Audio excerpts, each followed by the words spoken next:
Assalamualaikum warahmatullahi wabarakatuh. Selamat pagi, siang, malam untuk sahabat-sahabat sekalian dimanapun Anda berada. Insya Allah pada saat ini saya sedang melakukan perjalanan menuju sebuah pesantren di kampung Lewisieun, daerah Curug Bitung. Kita akan melihat bagaimana suasana pesantren tersebut. Kita akan bersilaturahmi dengan pimpinan pesantrennya dan kita akan melihat bagaimana keseharian para santri di sana supaya sahabat-sahabat sekalian bisa mengetahui seperti apakah rutinitas pesantren ya yang ada di daerah-daerah terpencil atau daerah-daerah pelosok yang mungkin selama ini sahabat-sahabat belum mengetahui bagaimana keseharian mereka. Saksikan terus, jangan sampai di skip videonya sampai selesai karena insya Allah ini bermanfaat sekali buat sahabat-sahabat sekalian.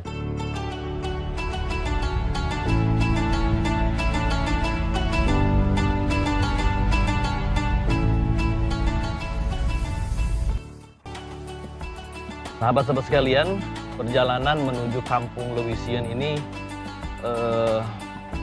ya kurang lebih 2 kilo lah menuju pesantren ya. Ini memang kita lalui dengan jalan yang seperti ini yang sahabat-sahabat sekalian saksikan ya, berkelok-kelok, kemudian ya luar biasa suasananya, suasana yang begitu asri sahabat-sahabat. Walaupun memang kondisi jalannya ya yang belum memadai ya, belum baik kondisi jalannya, tapi luar biasa sahabat-sahabat sekalian. Mungkin sahabat-sahabat yang tinggal di perkotaan mungkin tidak menyangka gitu ya ada sebuah lembaga pendidikan ya di pelosok seperti ini yang dengan segala keterbatasannya, akses jalannya terbatas, kemudian dengan segala halnya terbatas, tapi mereka bisa survive ya, mereka bisa bertahan. Ini luar biasa. Mudah-mudahan bisa kita ambil hikmahnya ya. Dan bagi sahabat-sahabat yang mungkin nanti setelah kita melihat bagaimana kondisi pesantrennya itu ya, kemudian sahabat-sahabat ada yang tergerak untuk membantu gitu ya, dipersilahkan dengan senang hati. Nanti tinggal sahabat-sahabat lihat di deskripsi kemana bisa menghubungi ketika sahabat-sahabat ingin bersilaturahmi ke pesantren.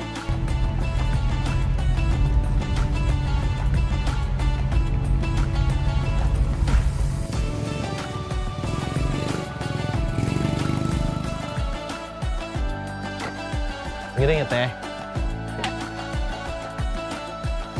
Sahabat sekalian, inilah suasana jalan menuju pesantren yang akan kita tuju. Di lokasinya ada di tengah-tengah kebun seperti ini, jadi jauh dari pemukiman. Kita akan lihat bagaimana kondisi pesantrennya seperti apa dan keseharian para santrinya. Mudah-mudahan pimpinan pesantrennya, Pak Kiainya ada di tempat sehingga kita bisa bersilaturahmi, kemudian kita bisa banyak menggali informasi dari beliau. Dari Pakistan. Assalamualaikum.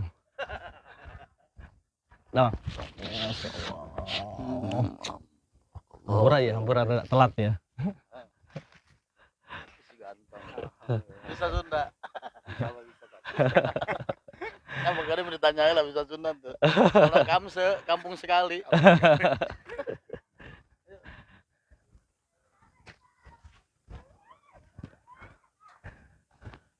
Assalamualaikum. Telatnya? Teman. Alhamdulillah. Sahabat-sahabat sekalian, alhamdulillah saat ini saya sudah bersama dengan Bapak Kiai Hamzah beserta istri dan orang tua dari Pak Kiai kita. Pak Kiai Hamzah ini adalah pimpinan Pondok Pesantren Darussalam Kampung Lewisieun, Desa Candi, Kecamatan Curug Bitung, Kabupaten Lebak, Provinsi Banten. Alhamdulillah beliau sudah berkenan untuk sharing dengan kita semua sahabat-sahabat untuk menceritakan bagaimana perjuangan beliau merintis Pondok Pesantren Darussalam yang beliau bina.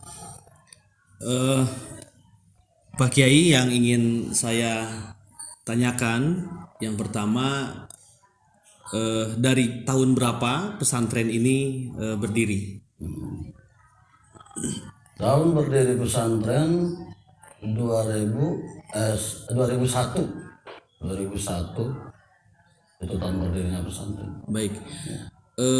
Kemudian kan pesantren ini kan lokasinya di tengah kebun gitu ya, jauh dari pemukiman warga. Tadi kita juga perjalanannya juga cukup menantang ya, sahabat sekalian.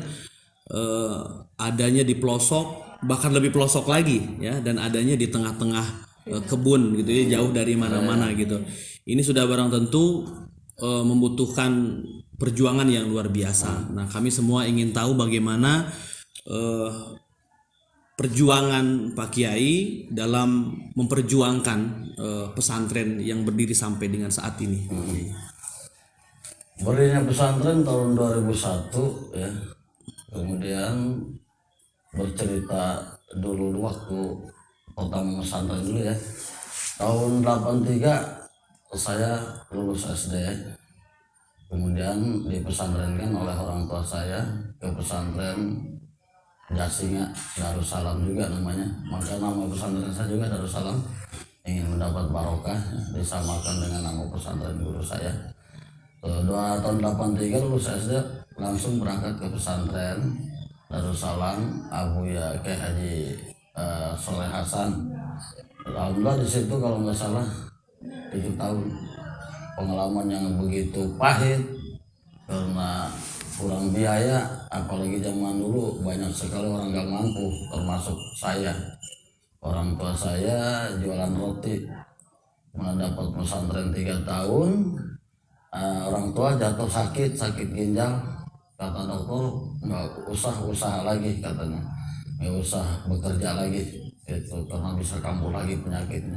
Maka saya pesantren 4 tahun tuh modalin sendiri, kadang jualan kitab, kadang kuli-kuli apa, memanjat kelapa gitu ya, dikasih beras apa aja gitu, kasih makan gitu. Tahun keluaran di Muncang saya tahun 89 keluar dari Muncang, kemudian pesantren ke Pandeglang ke Abuya Bustami, dari Abuya Bustami ke pesantren Abuya Kyai Haji Dimyati bin Haji Romli Cilongok Tangerang ya, yang anaknya itu Abuya Uci Kurtusi yang kemarin belum lama meninggal dunia itu, Abuya Kyai Haji Dimyati bin Haji Romli. Kemudian sempat juga ke Karawang itu. Kemudian pesantren belum masih mau pesantren tuh nikah. Makanya sambil punya istri sampai anak 2 pesantren saja. Kemudian sesudah punya anak 2 baru berhenti diam di sini, buka ini rumah dulu ya. Pertama rumah yang agak kecil, kamar 1 ya, tanah bawahnya. Kalau nggak salah 7 tahun saya tuh tidur di kardus, nggak kebeli semen buat ngelebur ini, mungkin juga nggak kebeli semen. Sempat nggak makan 3 hari 3 malam, pernah nggak makan. Kemudian sebelum santri sudah ada, baru punya 10 tuh, sambil ngajar sekolah. Di orang tua saya buka yayasannya, ini dari istri, paman dari istri buka yayasan di Kampung Roke.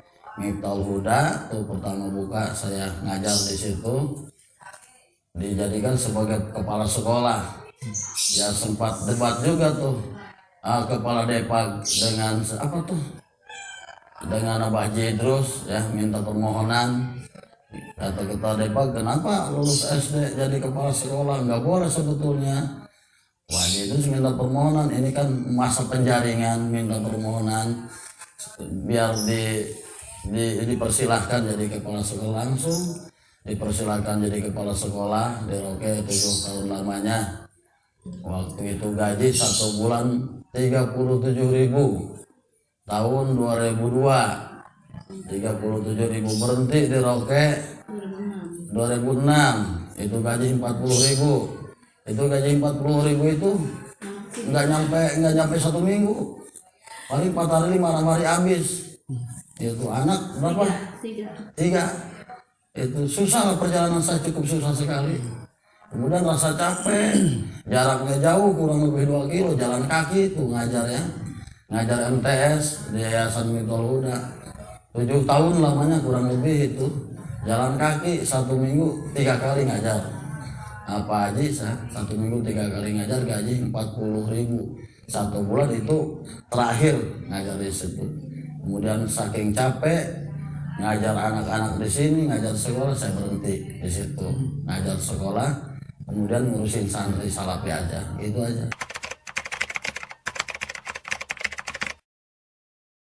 Pertama dikasih tanah oleh orang tua, oleh nenek ya. Nenek masih ada. Nenek yang cukup buat ini aja rumah, rumah majelis. Kemudian tahap kedua nambah ke depan warisan dari mertua. Tahap ketiga terus kebeli ke sono. Sekarang agak luas sih. Alhamdulillah. Nah, sekitar 3.000 meter ada. Terus sekarang yang jadi real pesantren ya, Ada yang pesantren. 3.000 meter. 3.000 meter ada, insya Allah ada. Baik, baik Pak Kiai. Seperti yang tadi saya tanyakan, ini kan ada di pelosok gitu ya. Nah sudah barang tentu perjuangannya luar biasa gitu ya. Di samping tadi penghasilan Pak Kiai ngajar tadi di sebuah sekolah juga yang tadi disebutkan nominalnya seperti itu ya. Kemudian juga harus mengurus pesantren ya, mengurus santri. Nah itu bagaimana lika-likunya Pak Kiai sehingga bisa terus bertahan seperti ini gitu? Ya karena itu patuh sama amanat guru aja. Jadi kata itu guru, yang memotivasi Pak Kiai untuk bertahan. Saya motivasi saya itu amanat guru. Sabar aja lah, sabar katanya.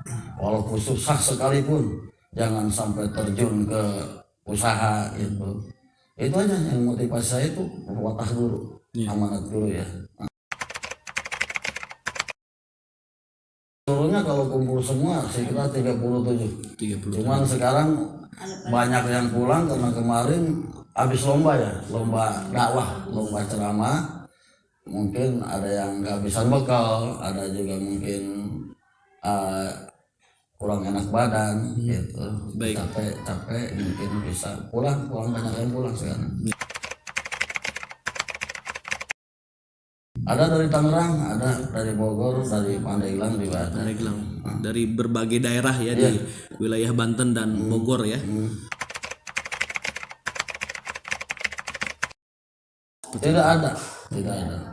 Tidak ada iuran apapun, cuman hanya 1 bulan itu listrik 10.000. Patungan listrik patungan listrik 10.000 itu pun ada yang ngasih, ada yang enggak gitu. Baik. Ya kalau kurang bayar listriknya saya nombok gitu.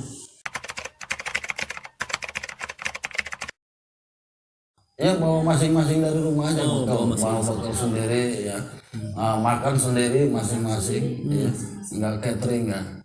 Ya. Rata-rata santri di sini makan berapa kali sehari? 2 hari. 2 kali ya? 2 kali sehari. Ya, 2 dan kali. masak sendiri. Ya. Baik. Kan itu pakai kayu bakar atau pakai Kayu bakar. Pakai kayu bakar. Dan mereka nyari sendiri kayu bakar tuh.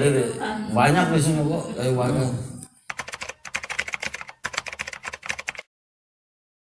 Yang di Muhid itu fikih ya, fikih, tasawuf, tauhid. Fikihnya seperti Fathul Muin, Riyadul Badiah, gitu ya. Hadis juga kadang-kadang diaji ya. Kalau nahunya alfiah, jurumnya amil, ya itu aja. Tauhid juga tauhid seperti Umul Baruhin, Johar Tauhid, Gifatul Awam. Kemampuan saya aja. Cuman 1 hari, hari Jumat aja. Hari Jumat. Jadi mereka nggak ada kegiatan apa-apa ya. Baik. Nah ini tadi kita lihat-lihat kondisi kamar santri ya yang begitu sangat sederhana begitu ya. Kalau orang Sunda bilang pakai bale gitu ya, pakai palupuh ya. Palupuh ya. Tapi luar biasa kami melihat para santri ini begitu bahagia, begitu nyaman gitu ya. Nah, apa yang disampaikan Pak Kiai ke anak-anak, kepada para santri agar mereka bisa terus bertahan di kondisi sesederhana ini Pak Kiai? Ya paling saya kasih motivasi atau dikasih wejangan gitu, harus betah di pesantren itu. terutama kita agar bisa ibadah kepada Allah gitu ya. Dididik keikhlasan itu aja. Baik. Nah, jumlah pengajar di sini ada berapa orang Pak Kiai selain Pak Kiai sendiri? Biasanya satu cuman saya, kemudian sekarang nambah. Siapa Ustadz Baihaqi ya. Ustadz Baihaqi itu ngajar qiraat. Satu minggu 2 kali. Ngajar lagu Al-Qur'an ya. Ngajar lagu Al-Qur'an ya. Lagu Al-Qur'an ya. Pertama subuh habis berjamaah tuh ngaji kitab, kemudian sekitar jam 7 Al-Quran, jam 9 sorogan ambil jurumiyah, ya dohor kitab lagi gitu. Dan itu Pak Kiai sendiri yang mengajar ya, Ya, saya sendiri yang siang malam ya, luar biasa. Ya terutama sarana air ya, air bersih kurang, fasilitas lah. Seperti pesantren juga udah masanya direhab gitu ya, udah pada bolong-bolong palupunya gitu. Dan WC juga belum ada, fasilitas masih kurang. MCK-nya ya. MCK ya. MCK. Rata-rata dikirimin sama aja orang tua yang datang. Yang datang ke sini. Orang tua datang ngirimin anaknya gitu. Baik, cuman Itu kendalanya kalau ketika kalau mau pulang ya diizinin. Oke. Paling 1 hari gitu di rumah. Cuman kendalanya kalau orang tuanya nggak datang gitu ya. Ya pulang gitu, pasti pulang. Pulang ya. Iya. Oke, dan pulangnya pun untuk pulang ke sininya belum tentu kapan Iya, gitu ya. belum tahu kapan. Itulah kondisi yang dihadapi oleh para santri ya. Ya terutama ya saya butuh pertolongan ya dari dermawan gitu. Mungkin ada yang nyumbang gitu ya, ya saya terima itu buat rehab pesantren. Nah, ya terutama kepada para santri-santri salafi ya seluruh Indonesia, terus lanjutkan perjalanan para aulia Allah, karena yakin pesantren itulah titisan atau perjalanan para waliullah ya.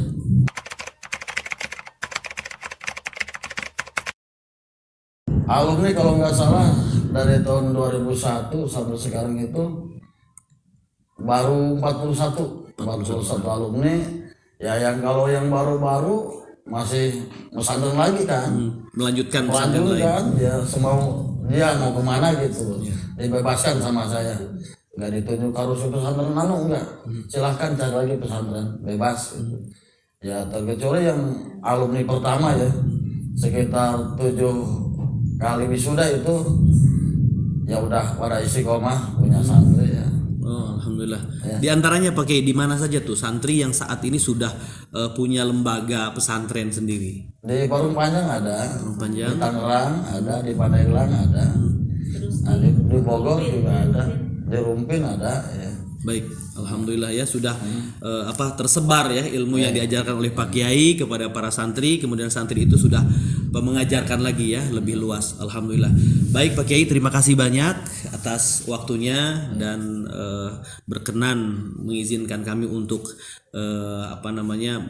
bertanya gitu ya, karena insya Allah apa yang disampaikan oleh Pak Kiai kepada kami dan sahabat sekalian ini juga sangat-sangat bermanfaat, dan ini insya Allah menjadi referensi kami, karena banyak saudara-saudara kami juga yang tidak tahu gitu ya sistem pesantren salafi itu seperti apa gitu ya, dan di mana saja mereka harus memesantrenkan anaknya. Mudah-mudahan dengan adanya tayangan ini sahabat-sahabat sekalian yang ingin memesantrenkan putra-putrinya bisa langsung dibawa ke sini. Nanti untuk alamatnya ada kami cantumkan di deskripsi video. Kemudian juga mungkin ada saudara-saudara, sahabat-sahabat sekalian yang memiliki kelebihan rezeki yang ingin membantu pondok pesantren Darussalam ini, dipersilahkan dengan senang hati. Terima kasih, lanjutkan terus menyaksikan video ini sampai dengan selesai. Jangan lupa yang belum subscribe, yang belum like dan share, silahkan di like, subscribe dan di share ya, disebarkan ke yang lainnya di media sosial saudara-saudara sekalian. Mudah-mudahan kita semua bisa membantu ya jalannya program di Pondok Pesantren Darussalam ini. Amin.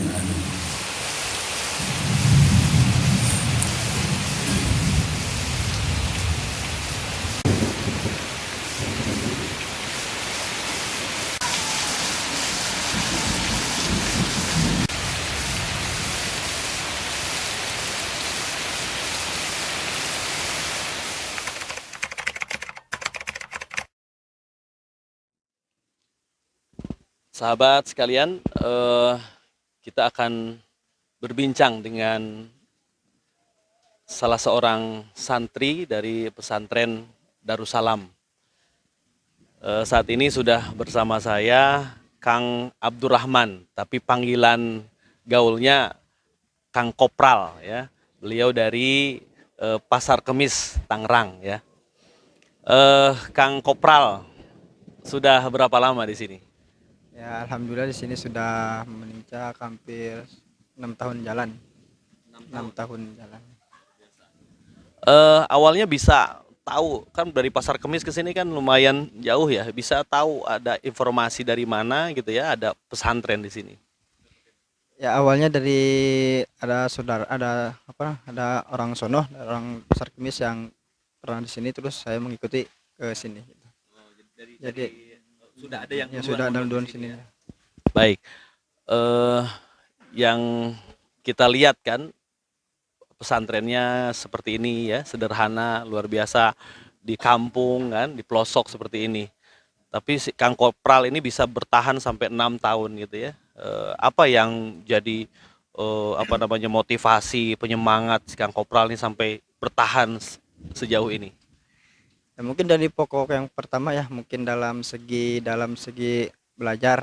Ya kan namanya belajar kan tidak tidak memandang tempat, mau dimanapun ya, mungkin sudah merasa nyaman di sini ya, alhamdulillah sampai sekarang masih bertahan di sini. Eh, Selama mondok di sini itu jadwal pulangnya kapan nih? Ya kalau jadwal pulang sih tergantung kalau ada kesibukan gitu, kalau tidak ada bisa yang mengirim gitu, mengirim buat modal di Kobong ya mungkin pulang, kalau ya bisa yang di sono bisa nerima yang ke sini gitu. Orang tua masih lengkap sekarang. Alhamdulillah masih ada. Jadi yang membiayai Kang Kopral selama di pondok ini orang tua ya. Ya, alhamdulillah orang tua. Selama 6 tahun mondok di sini, kan Kang Kopral sendiri yang merasakan ya hasilnya, apa yang didapat di sini itu seperti apa? Dapat dari sini apa tuh? Alhamdulillah itulah, kalau di sini yang dari kita belum tahu dari dalam pendalaman kitab kuning, jadi alhamdulillah gitu, bisa sedikit sampai sedikit bisa tahu kegiatan dari kitab kuning itu. Baik, dengan sistem pesantren di sini sendiri seperti apa menurut Kang Kopral? Kan ada juga model pesantren yang modern ya. Kenapa yang dipilih pesantren Salafi seperti ini, dan bahkan Kang Kopral ini bertahan sampai 6 tahun? Ya mungkin dalam segi biaya, tergantung dalam segi biaya kan, kalau pesantren Salafi kan nggak terlalu memakan biaya. Nah, kalau modern kan terlalu ini, jadi melihat dari situasi kondisi orang tua gitu yang mampunya segitu gitu, alhamdulillah. Baik, ada nggak sih kalau suka sudah pasti ada ya, dukanya apa sih selama mondok di sini tuh? Buka. Kesedihan, Oh, kesedihan. kesulitan apa? Ya, pasti ada lah kesulitan, kesedihan itu pasti emang ada yang dialami gitu. Dalam kesedihan, jauh dari orang tua, jauh jadi inilah gitu. Kondisi kayak gini di sini kan, jauh kemana-mana gitu, pasti ada merasa kesedihan.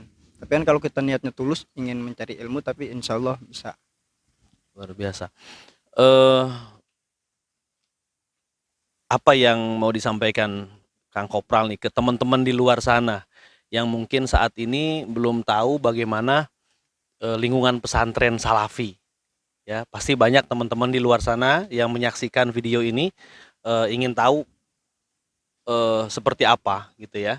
Dan mungkin saja karena mereka tidak tahu, akhirnya mereka belum tertarik untuk mondok ya. Nah, Kang Kopral sendiri punya pesan apa ke teman-teman di sana? Ya, pada teman-teman sekalian yang dimanapun berada gitu, disinilah tempat mencari ilmu saya, di sini di tempat kampung Lewisian, Kabupaten Bak Banten, gitu. Pesannya apa? Pesan Mungkin jangan takut untuk mondok gitu ya. Di pesantren itu apa yang didapat? Dan mungkinlah jangan meragukan, jangan melihat dari situasi kondisi gitu ya, mau di tempat yang sepi mau tempat yang ini gitu. Kalau kita niatnya tulus, insya Allah kita akan insya Allah akan bertahan dan insya Allah akan sukses. Kondisi pesantren kan seperti ini ya. Mungkin saja di luar sana yang menyaksikan video ini banyak saudara-saudara kita yang memiliki kelebihan harta gitu ya, yang mungkin saja secara ekonomi atau kemampuan mereka bisa membantu pesantren ini ya, supaya lebih lebih layak lagi gitu ya, lebih baik lagi. Apa yang mau disampaikan Kang Kopral ke saudara-saudara kita yang punya kelebihan rezeki? Ya, bagi saudara-saudara yang yang mempunyai dana, mempunyai kelebihan rezeki, silakan ini salurilah gitu ya. Mungkin di sini banyak yang membutuhkan buat keperluan pesantren di sini. Apa aja tuh yang dirasakan Kang Kopral, yang dibutuhkan untuk pesantren ini apa? Yang bisa dibantu oleh saudara-saudara kita ke sini? Ya, yang pertama mungkin dalam segi dalam segi kamar mandi gitu. Kamar mandi, tempat wudhu itu masih belum merenah gitu, masih belum ini, maupun WC dan sebagainya gitu, masih belum belum mencukupi inilah begitunya. Mungkin masih sederhana gitu. Baik, terima kasih Kang Kopral. Wawancaranya luar biasa ini Kang Kopral ya, ngomongnya orang Pasar Kemis ya. Baik, terima kasih. Kang Fikri, asli dari mana Kang? Pasar Kemis, Tangerang. Sudah berapa lama mondok di sini? 3 bulan. Baru 3 bulan. Wah, berarti masih ngerasain adaptasi dengan pesantren atau sudah terbiasa selama 3 bulan? Sudah terbiasa, dulu pernah mondok juga sama. Nah, bisa tahu ada pesantren Darussalam di Lewisian ini. Sejarahnya seperti apa, atau Kang Fikri bisa datang ke sini itu dari mana? Perjalanannya seperti apa? Dari dulu jauh sih, kasih tahu. Saudara jauh, ya? Iya, saudara jauh. Oke, ada yang ngasih tahu. Ada yang ngasih tahu. Sebelumnya Kang Fikri bekerja atau apa? Di jalanan. Di jalanan. Hidupnya jalanan. Oke. Maksudnya di jalanan itu apa? Ngamen atau apa? Iya, ngamen nyari duit sendiri. Oke. Jadi udah sendiri tuh. Enggak tinggal masih sama orang tua. Alhamdulillah masih orang tua. Oke, cuman sehariannya Iya, sebelum mondok itu Di jalanan. Ya. baik. Nah, apa yang menjadi motivasi Kang Fikri untuk tinggal di pesantren itu apa? Ada keinginan apa sehingga Kang Fikri sudah tidak lagi di jalanan, kemudian sekarang tinggal di pesantren? Ya, satu pengen membahagiakan kedua orang tua. Yang kedua pengen jadi lebih baik dari sebelumnya aja. Dari perjalanan sebelumnya ya, sebelum mondok, berarti yang membawa Kang Fikri untuk tinggal di pesantren ini adalah rasa penyesalan gitu ya. Nah, bisa diungkapkan nggak penyesalan apa yang dirasakan saat ini? Karena kan sudah 3 bulan di pesantren, sudah insya Allah semakin sadar gitu ya, bahwa apa yang dulu dilakukan itu tidak baik gitu ya. Nah, seperti apa perasaan Kang Fikri itu? Ya, sedih aja lah. Dulu kayak gitu, kenapa sekarang tobatnya gitu. Ya dulu mah main-main ke penyesalan terakhir gitu. Itu aja gitu. Udah. Berarti teman-teman Kang Fikri di jalanan juga masih banyak sekarang ya, dan mungkin saja ada yang menyaksikan video wawancara kita nih ya, ngobrol kita. Nah, kira-kira seandainya ada kalau ada teman-teman Kang Fikri ya yang sekarang menyaksikan video ini, apa yang ingin disampaikan kepada mereka? Ya, saya doakan semoga cepat berubah, yang lebih baik lagi, yang di jalanan, yang dulunya di jalanan, yang dulunya brengsek. Semoga aja dia masuk pesantren dapat hidayah dari Allah. Baik, yang didapat selama Kang Fikri di sini apa? Ya alhamdulillah, ilmu ngaji alhamdulillah dikit-dikit kan jadi bukit, jadi bisa, tadinya nggak bisa jadi bisa. Dengan kondisi pesantren yang seperti ini gitu ya, apa yang menjadikan Kang Fikri ini bertahan ya dengan segala keterbatasan ya, kondisi kamarnya, kondisi kamar mandinya gitu ya, masak juga sendiri ya gitu. Apa yang membuat Kang Fikri ini bisa bertahan gitu? Ya ibaratnya pondok ini saya ibaratkan di jalanan, mau tidur di mana, mau tempatnya kayak mana, nikmatin aja, yang penting yang penting ada tempat tinggal, ada. Eh dengan apa masa lalu Kang Fikri yang seperti tadi disampaikan, bagaimana sikap teman-teman satu pesantren ini? Ya alhamdulillah pada baik, ya pada hormatin gitu, meskipun muda mau tua saling hormatin udah. Eh tekad ke depan setelah Kang Fikri ada di pesantren ini ya, ke depannya Kang Fikri ingin seperti apa? Atau cita-cita Kang Fikri lah. Ya nggak usah ribet-ribet, saya mah pengen bagian orang tua ke haji udah gitu. Seandainya ada orang tua sekarang, apa yang ingin disampaikan? Ya saya minta maaf atas besarnya dulu pernah ngelawan, pernah ngomong kasar, pernah yang tidak tidak terpenting itu ngomong itu apa namanya, ngomong kayak kasar udah gitu. Kayaknya agak sedih ya. Baik, luar biasa Kang Fikri, terima kasih banyak. Harapan ya, mungkin saja di luar sana yang menyaksikan video ini dari sahabat-sahabat ada juga yang memiliki kelebihan rezeki ya, berkemampuan. Apa yang ingin disampaikan kepada mereka untuk pesantren ini? Ya tolong membantu itu sama manusia itu paling penting kan. Buat apa sih harta, mending dibagi buat keponokan pondok sini yang lebih memudahkan. Baik, terima kasih Kang Fikri atas waktunya, dan sahabat, itulah tadi ngobrol-ngobrol kita dengan Kang Fikri ya, mudah-mudahan ada hikmahnya untuk kita semua.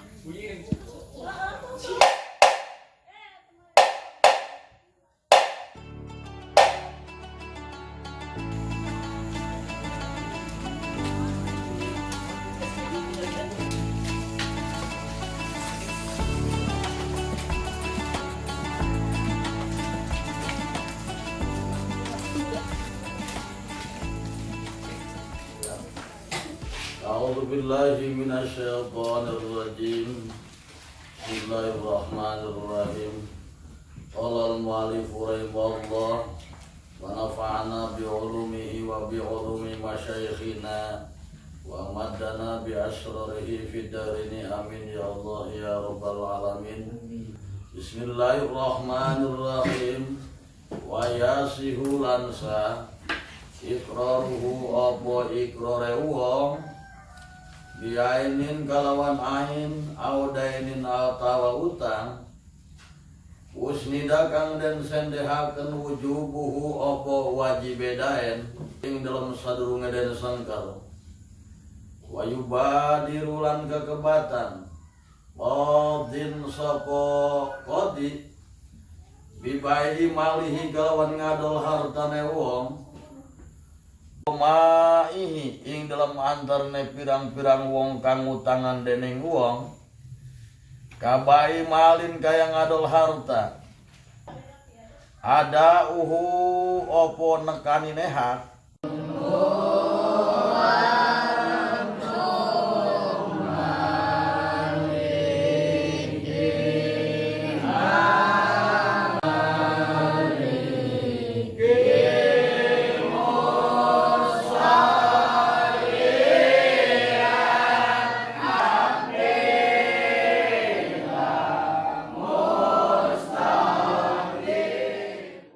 Oke sahabat, saat ini kita lihat di belakang kita para santri sedang mempersiapkan menu makan sore mereka selepas mereka seharian ya, melakukan kegiatan pengajian mereka. Kita akan lihat apa yang akan mereka masak di sore hari ini.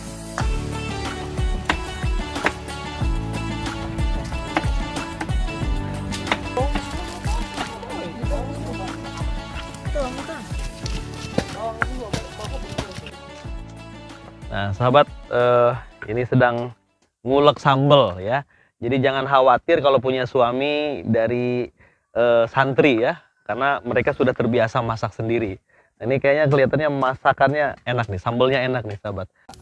Kencengnya cuma naya hiji doang itu anak. Itu ujungnya cirinya.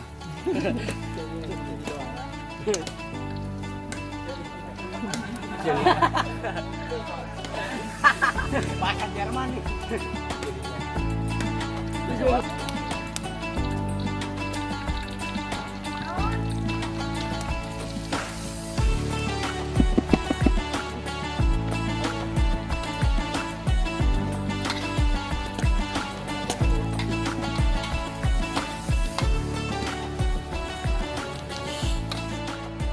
Nah ini sahabat, para santri sedang mempersiapkan, mereka sedang memasak nasi ya. Jadi dibagi-bagi, ada yang tugas masak nasi, ada juga yang ngulek sambalnya ya, ada yang menggoreng ya. Mereka dibagi-bagi tugasnya karena satu kali masak mereka untuk semua santri putra ya.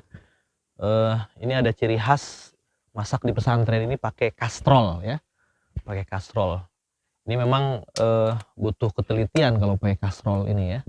Nah, memang kalau tidak hati-hati nanti malah si nasinya malah jadi angus ya.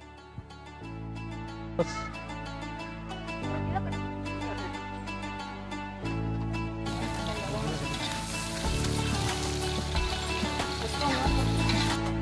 sahabat, ini kegiatan santri putri ya. Setelah mereka melaksanakan pengajian di sore hari pada asar, ini mereka kerja bakti ya, kerja bakti, kerja bersama-sama untuk membersihkan lingkungan pesantren. Dan ini ada yang bertugas untuk mencuci piring ya. Ini ditugaskan ke anak santri putri. Sahabat, saat ini saya ada di depan kamar santri putri ya. Beginilah kondisinya. Ini kalau kita lihat memang ya seadanya ya, tapi jauh lebih layak dibandingkan dengan kamar santri putra ya. Ini bangunannya pun sudah permanen ya, kemudian lantainya pun sudah keramik ya, berbeda dengan kamar santri putra yang hanya menggunakan bilik ya, dengan alas pelepah bambu ya. Sahabat, inilah kamar santri putra ya. Kita lihat ini dindingnya terbuat dari bilik ya, kemudian kayu. Kita lihat ke dalam sahabat. Nah, ini kondisi kamar santri putra ya, dengan lantai dari palupuh kalau bahasa Sundanya ya, dari bambu. Nah, ini dengan kreativitas para santri ya, mereka menghias kamarnya yang seadanya ini. Nah, seperti ini. Ini hanya bisa diisi paling oleh 2 orang ya. Kemudian kita lihat ini dinding bagian luarnya pun sudah seperti ini sahabat ya.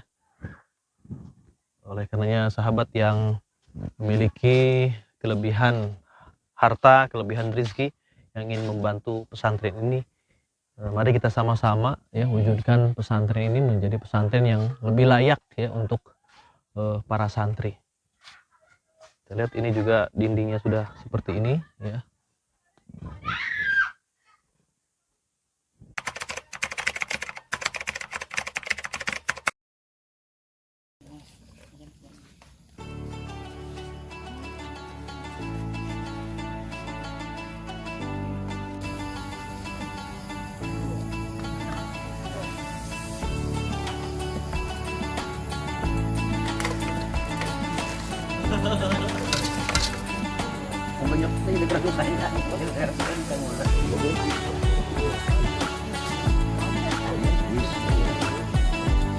Santri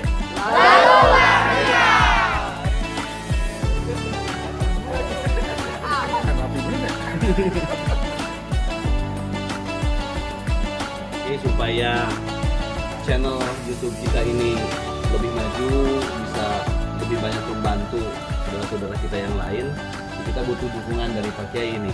Jadi Pak Kiai nanti di gambarnya bilang, sahabat jangan lupa subscribe, like, share, dan komen. buat jangan lupa sub Sub, sub subscribe. subscribe Subscribe. Like dan komen. likes dan komen Mantap. subscribe Bebas lah Kiai mah bebas.